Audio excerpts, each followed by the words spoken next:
All right, everybody. I'm really excited today. Today we have Chelsey Harrington out of which state are you from, Chelsey? I feel like I see In a razorback in the background there. Arkansas, yeah.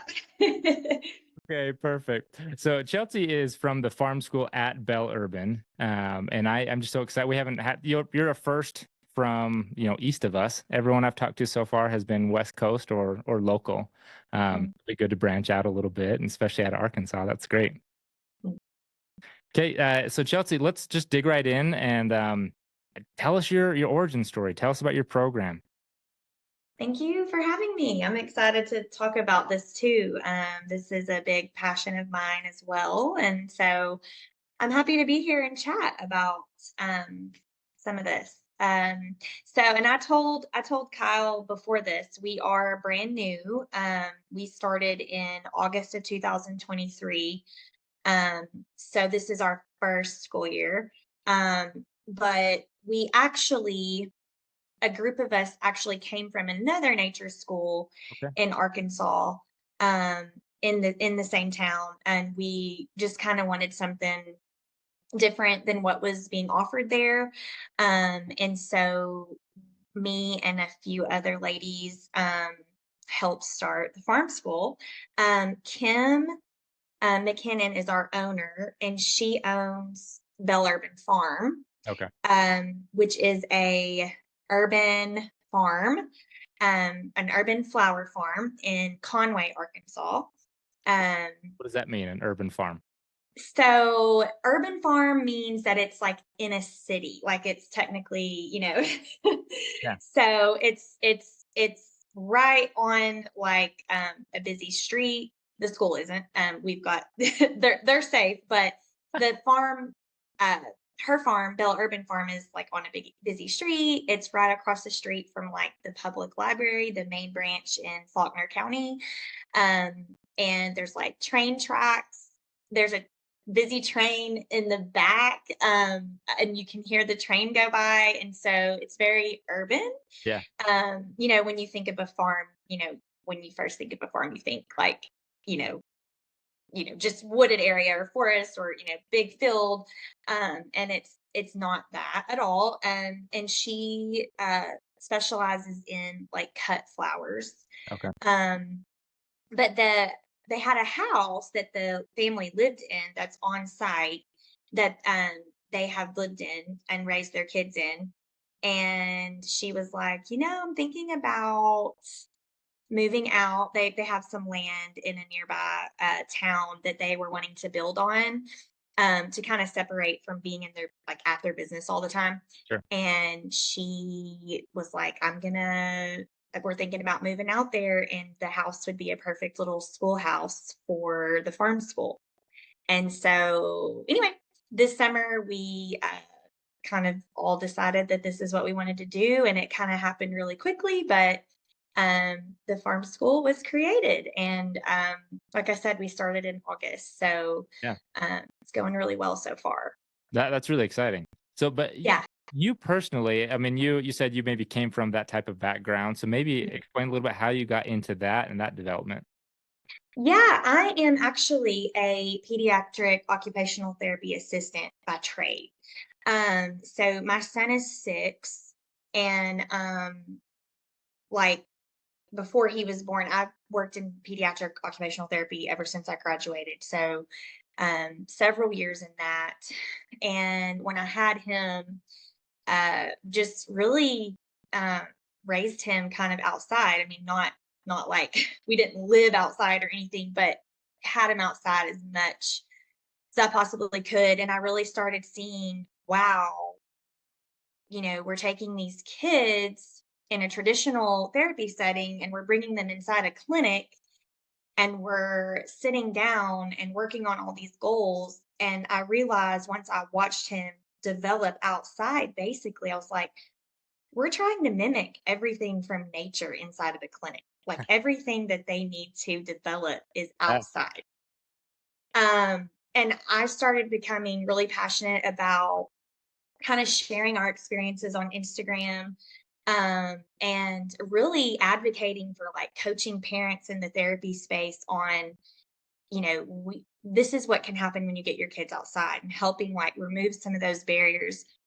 In Arkansas, we don't have a ton of barriers. We have in terms of access to green spaces. Yeah.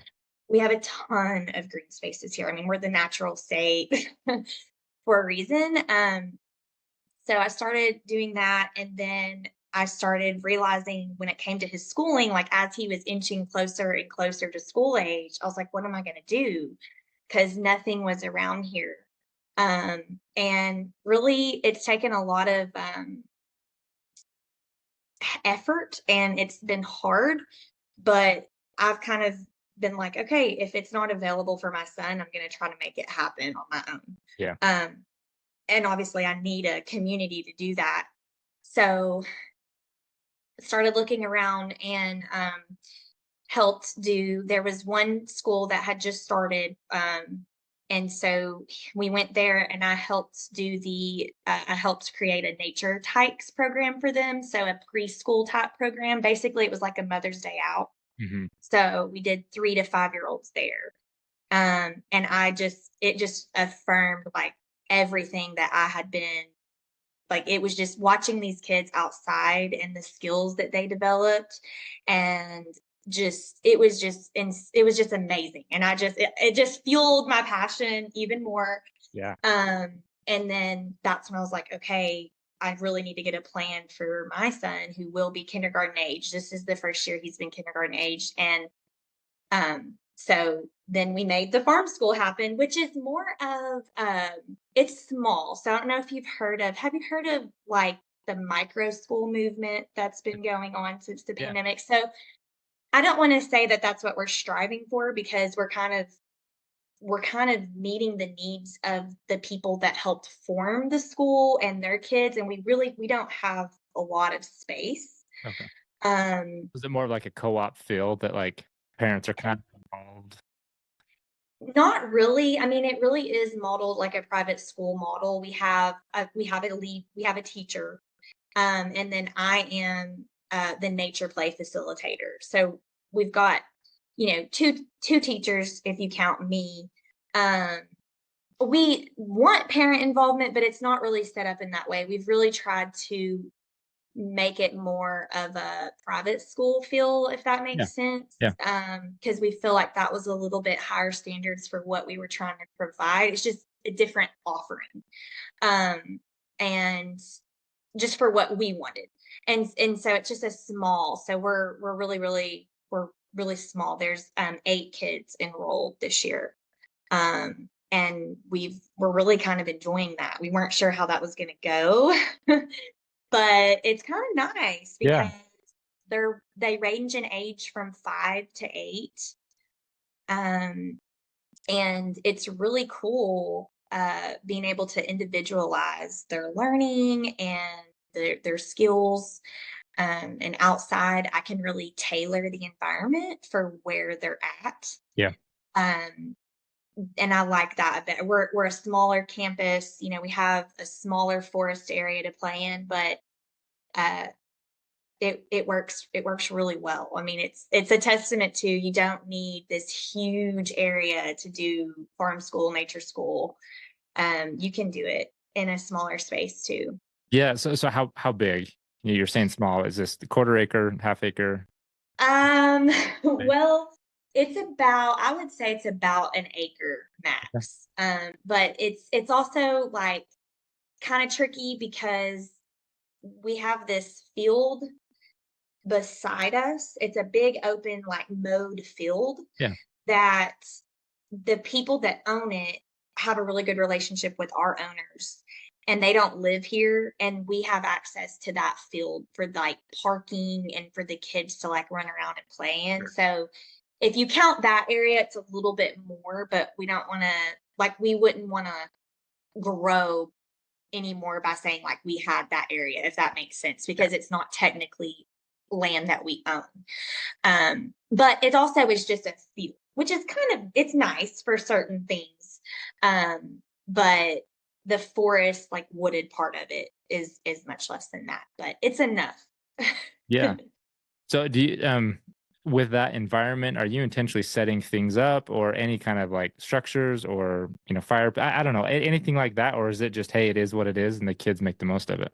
Oh, that's such a great question. And it's something that we are trying to figure out. Me and my skill set is unstructured play outside. Yeah. Um, that's my skill set. It's interesting though, because we're kind of a mix of like that place-based learning, child-led learning. Um, and we've got primarily boys in our program, and they are like into doing all of these things. Um, like building and with Yeah. their hands and things like that.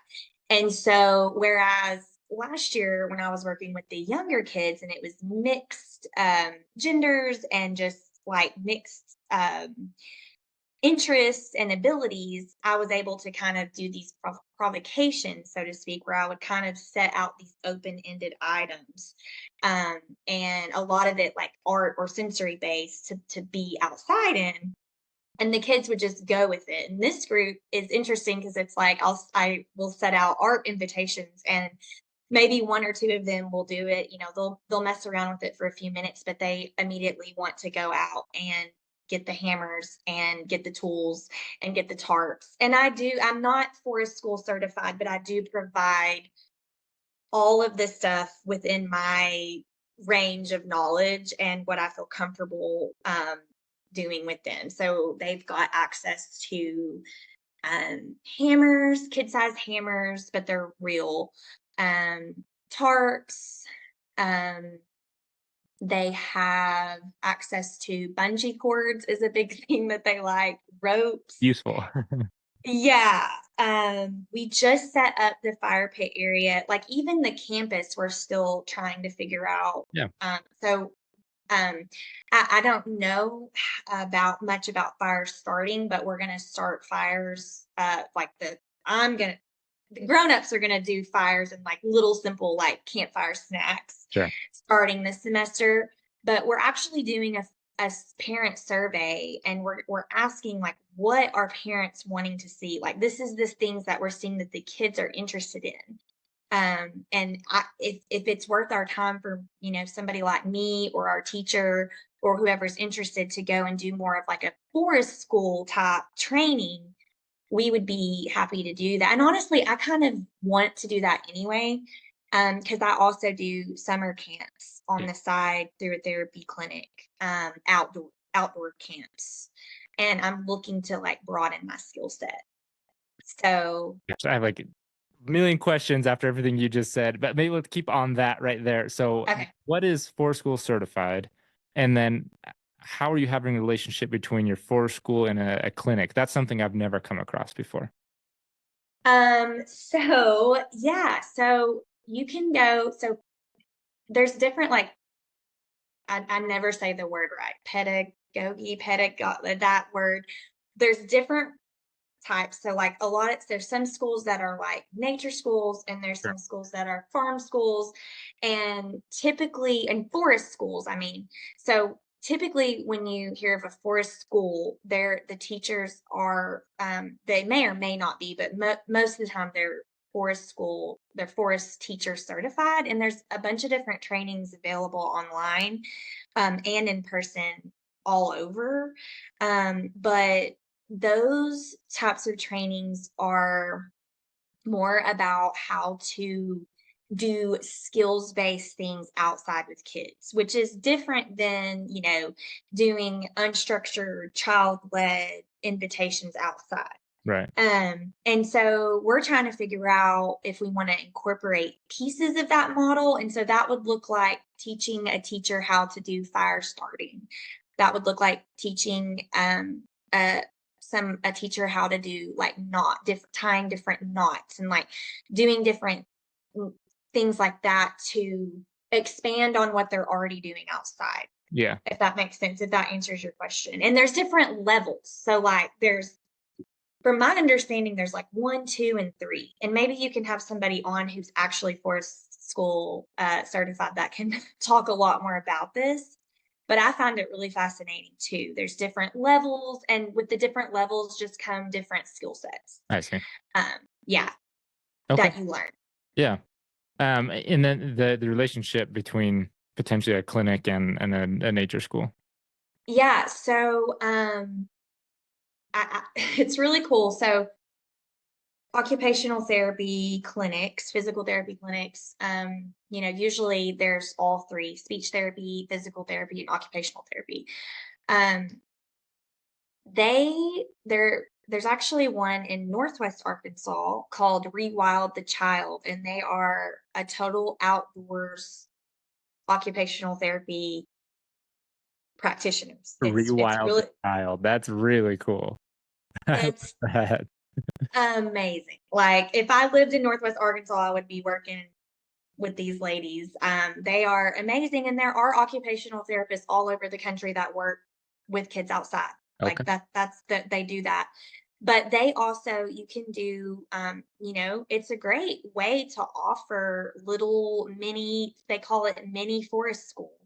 And so they offer like, they pick a certain ages and offer a mini forest school. It might be like a part-time program or something. And they're really just, it's it's helping them develop all these skills outside. It's what parents really want. They want to see, every parent wants to see their kids develop and achieve milestones. And I think therapists are in a really good position to offer some of these things that are outside the box thinking. And I think more and more people around here are really looking for opportunities for their kids to be outside.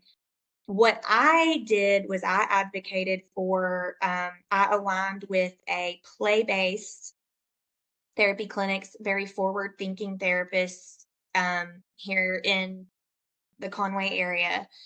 Um, I had heard that they were play-based. I had heard some really good things. They're like younger and forward-thinking.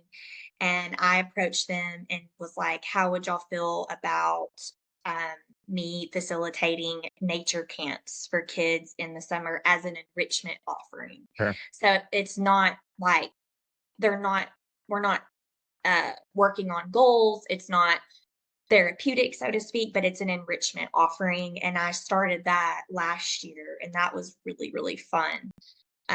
So that's kind of how that can work. Yeah. Okay.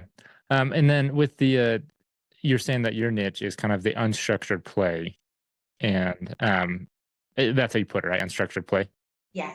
Uh, Nerd out a little bit on that. I mean, it seems like you've got some passion there. So talk about that, benefits of that, how that fits into your daily schedule.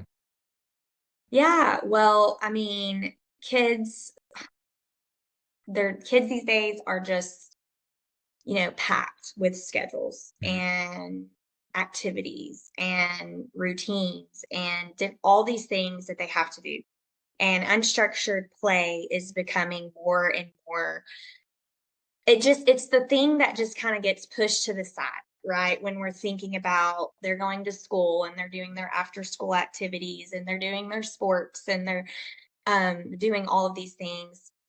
And even in like school days in a traditional settings, um, they're not like putting in time for that much at all. Right. And if it is, it's outside on like, these like equipment that's like playground equipment that's very much like this is what you do with that piece of equipment. You slide down it or You you almost go have to up it. read the instructions on every piece of it.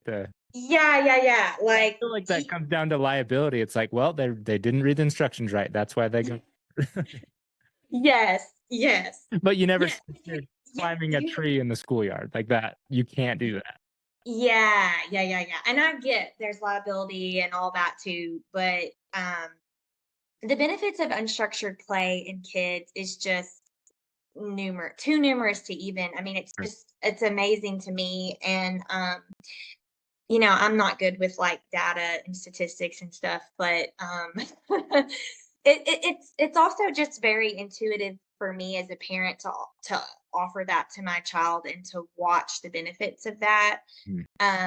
And uh So what we do is in the morning time, the kids get we do like rotational instructional time, and the it's different day to day, depending on the weather, depending on if I'm there in the morning and what I can do. But after that time, we slate out like 2 hours for them to just go outside and do whatever they want, as long as they're, not hurting themselves, somebody else, or the environment, or a piece of, property. And so we have found just, and this is thoroughly researched, their social emotional skills that develop during this time are amazing. That was one of the things that I really, really noticed in the preschool program that I helped create and facilitate.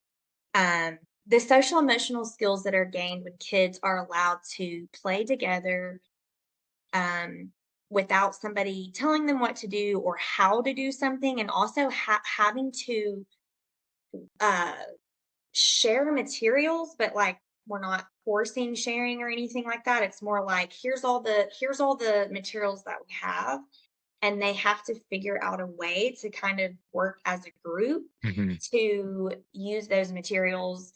And it does require facilitation. I mean, that's why, I'm out there and I do a lot of social emotional support. But I do feel like uh, they just gain so much from that, and I you cannot replicate that in any other type of setting. You can't replicate that in organized sports. You can't replicate that in a classroom where the teacher's telling you what to do. These are kinds of things that we have to trust the kids to figure out on their own. And outside, they just feel so much more free. Yeah. And their imagination and their creativity just really takes off. And it's kind of like the possibilities are endless for them. And that sense of freedom is so wonderful for their mental health. The unstructured play benefits of unstructured play on mental health in kids is not something that we need to ignore or pretend that's not there. I mean, I really feel like that alone, considering we're in a mental health crisis for our kids, is something that people need to be paying attention to, you know? Yeah. What do you think are maybe some specific results of kids that just never get that? And maybe you can talk about some extreme examples if that's easier, and obviously no judgments on anybody, but like what are some of these consequences that you think are out there in the world? I think anxiety and depression are probably at the forefront of that. Because when kids are given unstructured play, and time and freedom and the ability to understand, like when they understand that they can do things, we really set kids up in our society to make, like, it's always what they can't do, right? It's always focused on the deficits and what they can't do. But when you give kids unstructured time to play outside, all of a sudden they're doing these things, and they're not having, we're meeting them where they're at. And so what happens is they develop this beautiful and wonderful sense of self, and this sense of self-worth, and this self-confidence. And I believe um, that unstructured play is one of the foundational, allowing kids to truly have that, um, is foundational for their sense of self and their sense of self-worth. And when that's not carved out for them time and time again, we're not just talking about preschoolers or kindergartners. I'm talking about through their entire adolescence. I think that um, depression can happen. And I do think that anxiety can happen because they're not achieving this, like, ooh, I can do this. And that's one of the things that research is coming out showing that unstructured play and time outside helps reduce some of these, like, anxieties and like phobias that we can create, that happen when we're not exposed to things. It's like, think about like when you get wet or muddy. It's like when you first get wet or muddy, when you're a kid and you're like, ah, maybe it doesn't feel good. Some kids love it, some Right. kids don't. But it's also just that calm presence of like we're totally washable. And I get that some kids have like sensory issues with that. And I'm an OT, like I'm totally um empathetic to that. And we need to meet kids where they're at and like support them and however they need to be supported. But it's also like you're going to be okay. Like you may fall when you're attempting to climb this tree, but next thing you know, in a few weeks you're going to climb that spot and you're going to get up to the top, and you're no longer scared of falling because you realize if you do fall you're going to get back up and you're going to be okay, Yeah. right? And it's like developing that emotional regulation too. That's another, sorry, I'm kind of like going off on a This is what it slant, but is. I asked you to nerd out, so keep going. well, so the emotional regulation piece to all of this, talk about the repercussions of what can happen if kids don't get this. Um, there's also studies out there that support that being outside, engaging in self-directed, unstructured play, uh, helps build that emotional regulation. Um, because it's like naturally scaffolded. Like it's not too much. Nothing is like artificially being put on a kid to Mm. where they have to like make these huge adjustments that they're not ready for. If you observe kids outside, especially like the really young ones, and you just observe them, they are constantly pulling back when they have to pull back. They are adjusting constantly to the environment, and they're not displaying like all this like um you can see it, you can see them just constantly self kind of regulating. And yes, they do need help sometimes too, especially the younger ones, and even like the school age ones, like I support them in that. But if that makes sense, it's really like I'm gonna be okay. I can i can meet this challenge. I can succeed Yeah. because in nature we can. There's something for everybody outside. So It's, you know, yeah, this is some as you're talking, like, do you feel like there's a difference in nature giving feedback, whether you can or because like I mean, you're saying like, you can do things, but I've had lots of times where nature told me I can't do that, or my kid ran into like I can't do that. But I feel like you're getting at maybe there's a difference between nature giving that feedback and a parent having some structured something giving that feedback of no, you can't. Is that yes. tell me about that if Yeah, no, that's a really good distinction. And that's why I keep saying, like, I'm the support. I say all of this with the idea that, like, there is a grown person present that's facilitating and that is supporting emotions and helping support that social emotional piece. Mhm. Um, and yes, that is the difference. And it's like our language, and it's how we, set things up for the kids. And if they're exploring something, and say say it's a younger kid and they like have this big log or something that they are trying to, like, it's the log's on the ground and it's really big and they're trying to get on top of it, and we're going, there's no way that kid is going to be able to, like, we know because we have a fully functioning brain and we can see it, we're like, that's not going to happen. As long as it's not like, there's a difference between like risky play and like dangerous play. Like, as long as that kid's not going to like get severely hurt doing this, our job is to let them figure that out on their own, that like that's not gonna work, and they will find a way to adjust and engage with that log in a way that is successful, if that makes sense. So they may figure out that they can't get on it. Yeah. They also realize that they tried.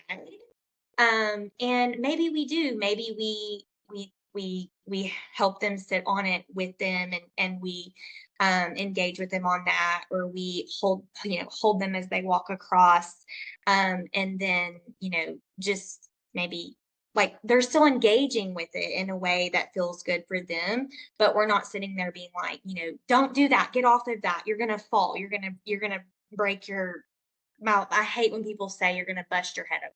My worst pet peeve.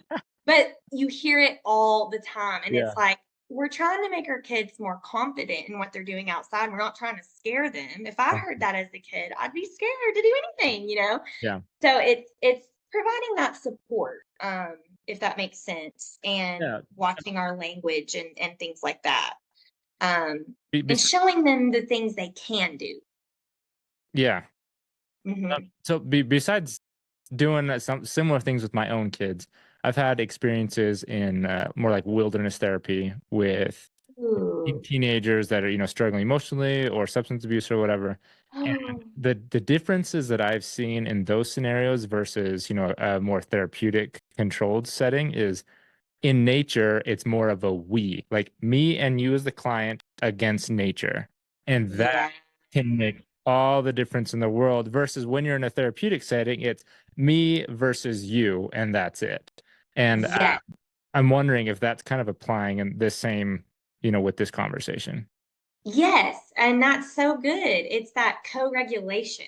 It's it's providing that co-regulation piece for the kid to go, you're gonna be okay. I'm here to support you. And no matter what happens, um, I've got your back and we're gonna get through it. Yeah. And yeah, that does. It makes a difference. I do think that they feel more of this um I don't know. I just see lots of kids just feeling a lot more confident outside. And it does take a skilled facilitator too. Um, that is a big piece because kids do need co-regulation. They need that social emotional support. Um, so yeah, that's a good connection. That's really good. Where did you do your wilderness? Where do you do that at? So, I mean, most of my career has been in therapeutic settings. My early career was in the Slate Canyon Detention Center. So obviously, I mean, that's complete opposite. That's complete lockdown. My next position, though, was at a ranch, serving those same types of kids that were ordered to be there. And then we have a wilderness program as a part of that.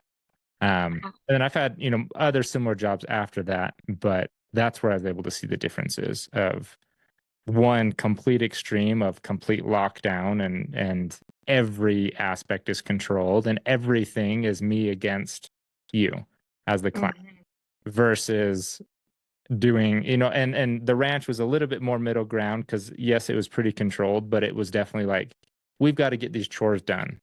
I mean Mm. if we don't do these chores those animals are going to suffer or whatever, and so there was a little bit more of hey we need to get this job done. um the wilderness program was all like we're just trying to survive and working together against nature. uh, Wow. I personally have spent a ton of time in that situation. I have a buddy that spent a lot of time in that, so we've been able to talk, and we've been trying to replicate those types of situations with our own kids. uh, Yeah. but those have produced a lot of kind of we moments rather than me versus you, and just having nature as that feedback.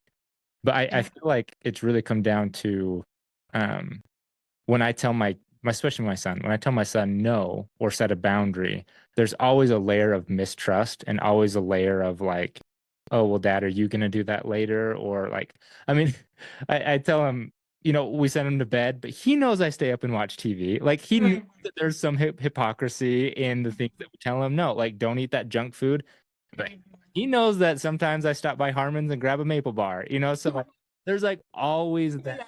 layer of mistrust. But when it's us versus nature, there's just no pushback from nature. There's no trust, there's no give, or there's no mistrust. It's just raw feedback and there's no arguing. And it's really interesting how that changes our relationship in those moments.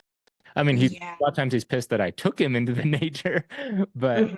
it's Mhm. anyways, it puts us more on the team in those scenarios, which is pretty cool. Yeah. No, that's so good. I see the same thing with our son too when we're outside and probably less, I mean, he's only 6, but, the hiking and, like, the long, float trips and, like him learning how to climb rocks and to hike through different, like, things like thorns and all of that, notice the same thing. It's like he also, like, trusts that we're gonna take care of him and he Mhm. trusts that and it's also like teaching him how to trust himself when Yeah. outside. It's like we're showing you and modeling and mentoring this to you now, but like it's all for the goal of you to come out here, eventually one day and do it on your own and Yeah.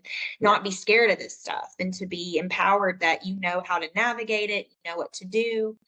Um, I think that's really powerful to be able to navigate places outside, especially like here in Arkansas where like there are so many wonderful places to go. And I want to really be able to like help him enjoy those places and not feel scared and not feel, anyway. Well, That's another principle that I wanted to bounce off you, I feel like when we have laws of society and rules and things like a lot of them are kind of artificial. There's good reasons for them, but the consequences aren't so obvious. But when you can give them a skill of navigating in nature, it's very obvious, and the reasons are very obvious. And I don't know, it just seems more tangible, more real. And I think that builds confidence much more than I can play basketball really well, which builds confidence, don't get me wrong, but it's an artificial thing, and it's yeah. an artificial skill and praise. And anyway, Mhm. I feel like nature. I think that plays into nature a little bit. But let me get back to. I mean, you have to set boundaries with risky play somehow. So how do you navigate that? Ooh. Great question. And,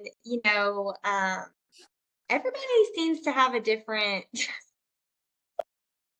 you know, it's one of those things where, when I coach parents, um, I really, really, really support parents and, in turn, teachers in understanding that we all come to our ideas of risky play and what a child is doing. Like, that is like all preconceived and all things that we've internalized and all of our experiences that we've had. Yeah, If we have not addressed those, it can feel in our bodies as the grown-ups really scary to see our kids doing something that we perceive as, really risky. And the number one thing as we've just talked about and hit on already, when a kid is outside and they're engaging in risky play, like they have to have like that calm adult presence. And if we're not able to provide that for them, then we need to be able to check in with ourselves and be like, okay, I'm going to have to set a boundary on this, but I'm going to make sure that the kid knows that it's not because they're not capable of doing this. It's mm, I'm not comfortable with this. And that is okay to do. I think in our society it's like there's some thought processes that are like, well, talk about setting boundaries. Like I think people are afraid to set those boundaries or, oh, am I gonna is my child gonna think I'm weak or something because it's like, no, like that is keeping them safe through you knowing your own limits. sure. Um, but it has to be what you're comfortable with allowing. And there's a lot of really, really good articles that are, about risky play that are written by like occupational therapists and physical therapists and also just people who educators that are really passionate, early childhood educators that are passionate about providing our kids with this. Lots of people with PhDs have written all kinds of articles on risky play. So if you're, struggling, if somebody's struggling with facilitating that or getting comfortable with that, it's kind of figuring out like going inside and figuring out why it's uncomfortable for you and maybe arming yourself with some knowledge and then trying to um like dabble in it, letting your kid dabble in it. But like for me, somebody who is like an expert, I feel like in risky play and I like you know, teach people about risky play and I advocate for risky play. For me, um, I check in with, so there are some things that are just going to be venturing into dangerous play that are just absolutely not going to be allowed. Sure. Some places like tree climbing, for example, like you may talk to somebody that's a forest school teacher that they may not have many rules at all about tree climbing. Um, we had an incident at our last school about tree climbing, and we have found that parents they should, we should, but parents really value like safety and like knowing that their kids are going to be safe while they're outside. That's like a big thing. And so we have made, I make tree climbing rules. And some people don't. Some people don't do tree climbing rules. They just say like, okay, like, are you good? You know. But for me, I do have some tree climbing rules that the kids have to follow. If they climb up somewhere, they have to be able to climb back down. I'm not lifting them up, and Mm. that becomes unsafe. They have to figure out how to do that on their own. If they are engaging in wrestling or any type of physical play, I teach them. I'm there supporting.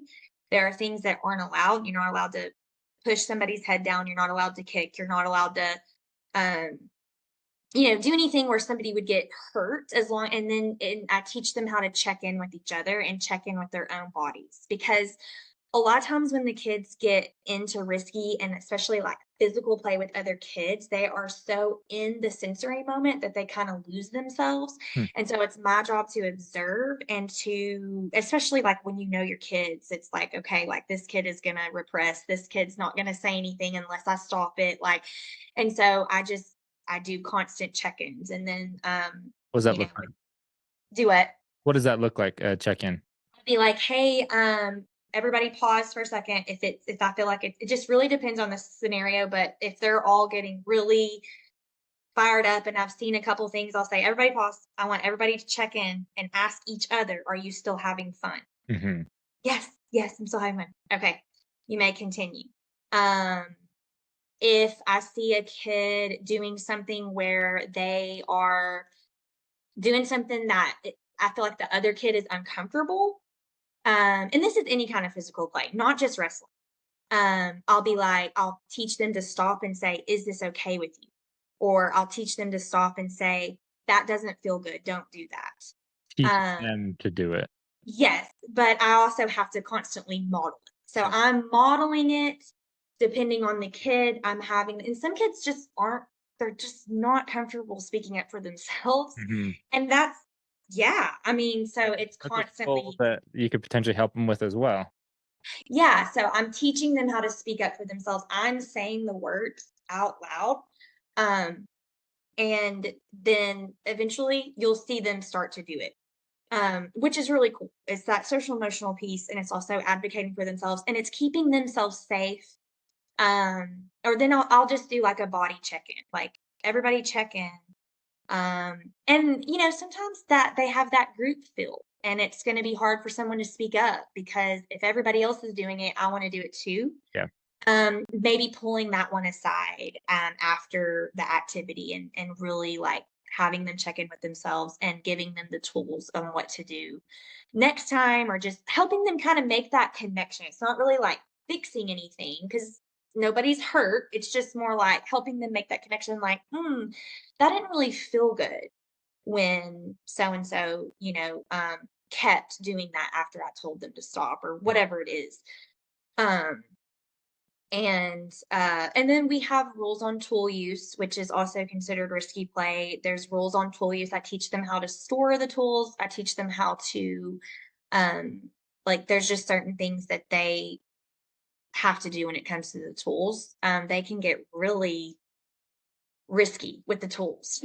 And that's one of the things they use and they teach in the forest school training some like advanced tool use. But we're pretty basic. Yeah. And I'm just kind of like, making sure there's nobody around and then they're really good once they feel so safe in the knowledge of the rules and the boundaries, they just feel so free, I feel Yeah. like. And I feel like they feel really safe.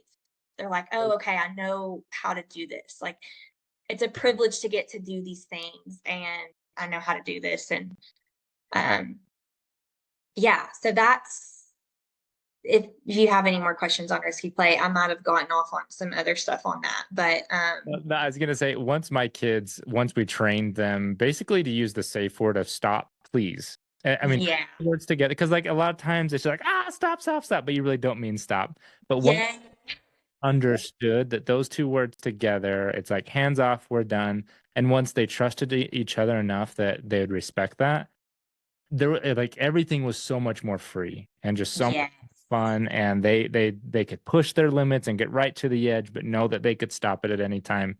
And it really it changed the dynamic of how my kids played, and it changed a lot. It was really cool. That's beautiful. Yes, and that's the goal. We all want to feel safe inside of our bodies, and we want to feel safe when we're engaging in any type of relationship, but especially one that's, physical, or we're wrestling, or we're playing a game, or whatever. And it's crazy because kids can't, they don't verbalize that. They don't know that that's what they need. Right. So we have to provide that for them.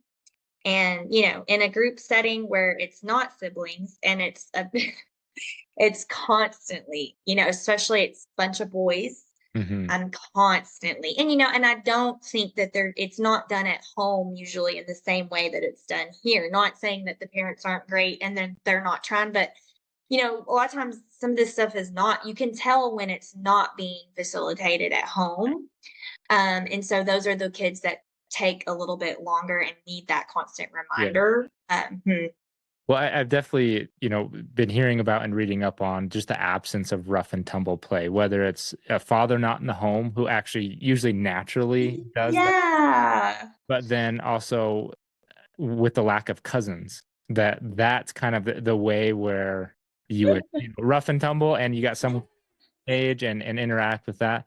But some of the long-term consequences are we've got these older teenage boys and into young adulthood that don't know their physical limits, and that's expressed, and then they could really do damage. And so they need to be able to express that when the damage is pretty minimal, and then they can learn those boundaries there as they grow. But Yes. there's a void there, and I remember it, growing up. I feel like it was a totally different time. But even when I was growing up, you don't touch anybody. Nobody touches you. No teachers, no anybody. So there's Mm. just no physical stimulation to express that.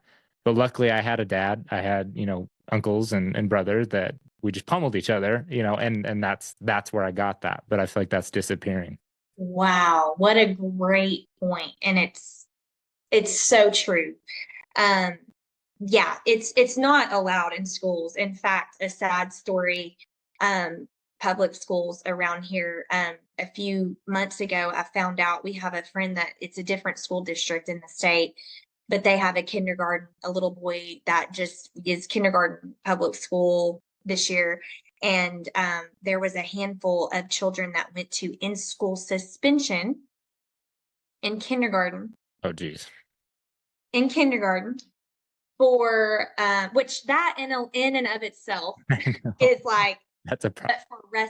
but for wrestling on the playground. Oh man. So, like, anyway, I'm not gonna get on that whole thing, but yeah, and I think, it's not allowed in most preschools. Like, I do know a lot of really great, there's some really great play-based early childhood educators out there, and they do advocate, like, let your kids um wrestle. Yeah. But it takes a lot of, like, you really have to know what you're doing to facilitate that in the right way, and to, like, it takes effort and it takes time and it takes you being there and really having to be engaged. But I also think it teaches a lot about body awareness. And, like, Sure. as you were talking, I was thinking, like, oh my gosh, I could have said a million more things about the repercussions of not having unstructured play in terms of, like, our physical development as well. Yeah. But yeah, especially for boys, like, girls do it too. Girls want to wrestle too. And honestly, when they're given the opportunity and they see that they can wrestle, and that they will, some of them will do it too. Some of them don't want to. Some boys don't want to. But you will see boys, when given the opportunity, like, they'll take it. They will. They will play in the mud and they will wrestle. Those are the two, those are the two things Mhm. that I've noticed that when the opportunity is there, they Yeah. take it. So I feel like that's been pushed out because of liability. And so how are you addressing that? Is that just kind of expectation with parents of like, hey parents, this is what we do. This is why it's important and you sign this or like how does that work? Oh, yeah, so we are working on some stuff. Like we've been really lucky this year because we knew starting out that we were really going to have a community that was totally bought into this. Yeah. And luckily we have most families that have already came from a nature school or an alternative school environment. And so we really had like 100% buy-in across the board with our parents this year. Very lucky in that. And I understand that that is not something like we don't want to just live off that and be like la di da.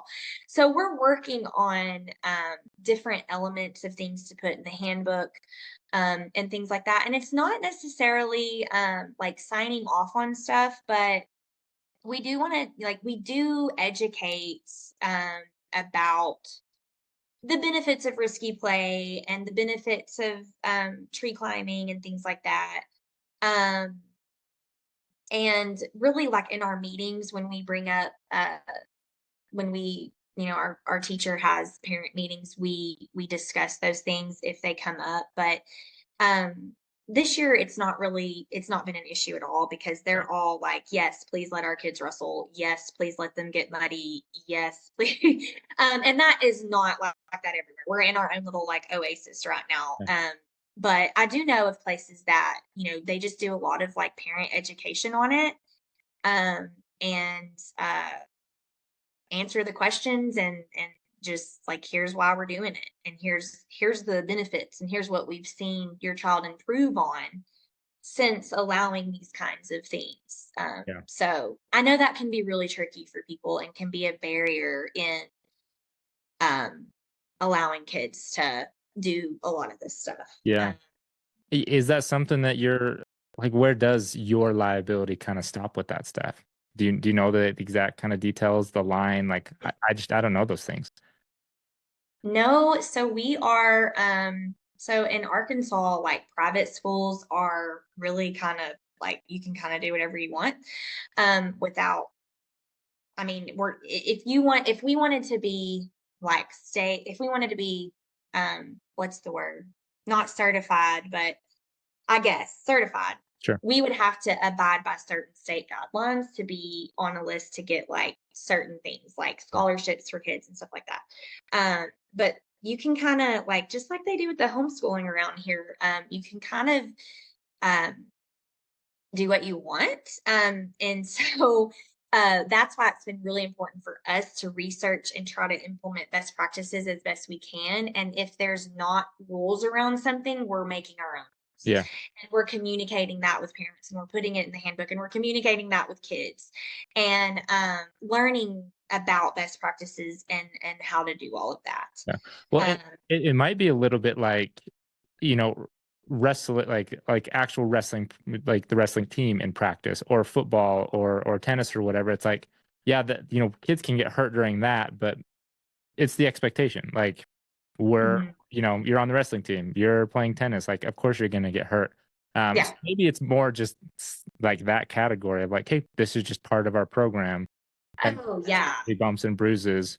So maybe it's more about expectations and not quite so much about legality or Yeah. liability. And That's probably good. Yeah, and we do know that just simply being outside, there's an increased risk. Sure. So we all know that, and we do that. We are all aware of that. We parents know that. That's a lot of the reason why they've sent their kids to a school where they. I have some parents that in like they don't want their kids to be hurt, but they're like, yeah, bruises on their legs, like that's what I looked like my whole childhood. Like, yeah, they're gonna, or and so we just implement these little protocols and we do things in the safest way that we can possibly do them. Yeah. Um, I do think that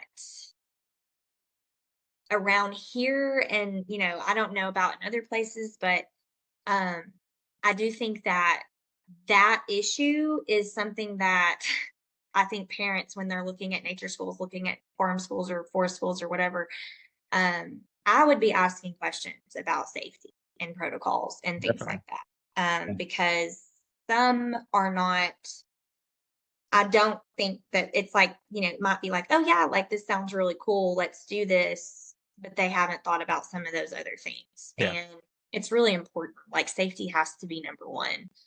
Um, it really does. It's like the number one thing, because if they're not safe and they don't feel safe and we're not doing things safe, then they're not learning, and they're not getting the best out of their Yeah. experience. Yep. Talk about maybe more broadly your best practices at your school. Yeah, well, we're still learning them. I'll be completely honest.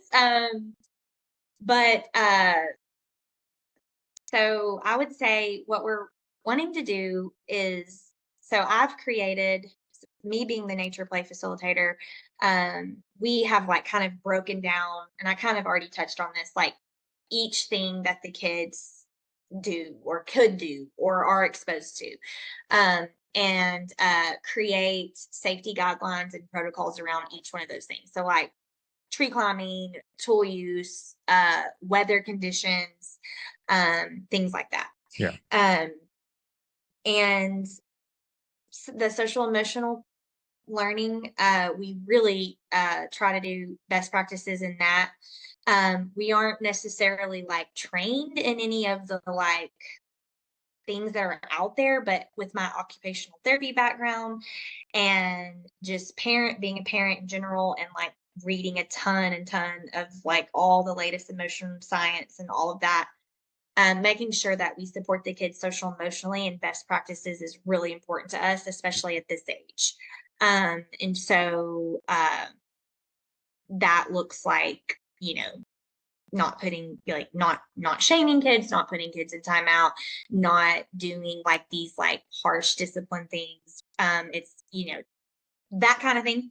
Um, and then on the academic side, uh, we've implemented a nature learning curriculum, which I don't know, that's not necessarily like best practice, I guess, but our teacher is really, she is super, super passionate about literacy, and she's trained in best practices in how to facilitate and do literacy. She has a whole program, and forgive me for how I talk about the academic stuff because that's not really my thing. But All right. she's really into that. Yeah. And then as an OT, we are actually, I'm really excited. We're going to be implementing a evidence-based handwriting curriculum starting this month. Oh, cool. I haven't been excited about handwriting in years because I Yeah. did it in the schools and it wasn't my thing. But I just did a training on the newest like evidence-based stuff, and I'm It's hoping called? that we're going to be able to do that. Do what? What's it called? The It is called Size Matters Handwriting Program. Okay. And it was created by an OT, and it's more concept based. And so she's done it. It's the most heavily researched handwriting. She has a goal to be the most heavily researched handwriting program because her like results are just incredible. Wow. So we're working on that. Um, and yeah, when it comes to safety of the kids, we are looking at what other schools are doing in terms of best practice, and like really wanting to make sure that we do that really, Yeah. really well. Yeah. So we're lucky this year, we're kind of able to like learn as we go with the group that The we smaller have. group. Yeah. That's good. Yeah. Um, are those kids that are you said you have about 8 kids, is that right? Yeah. Are they all day every day? Is it are broken up into groups? How does that work? Yeah, it's a full-time program. Okay. That was the need of our owner. And so we just kept it at that. They start at 8:30 and they end at 3. Parents can pick up till 3:30. But it's, it's real like relaxed on that. It's nice having a later start time for them. Oh yeah. Well, Mhm. I think. I mean, I don't want to go off on how I feel like school is just structured around Uh-huh. work schedules and everything, but I yeah, know. it's much I know. those pages. And I'm worried about that with my son being kindergarten age. Excuse me. I was like, I was kind of hoping that we were going to be able to do a half day, Yeah, like maybe part-time program because this is his first year doing anything full time.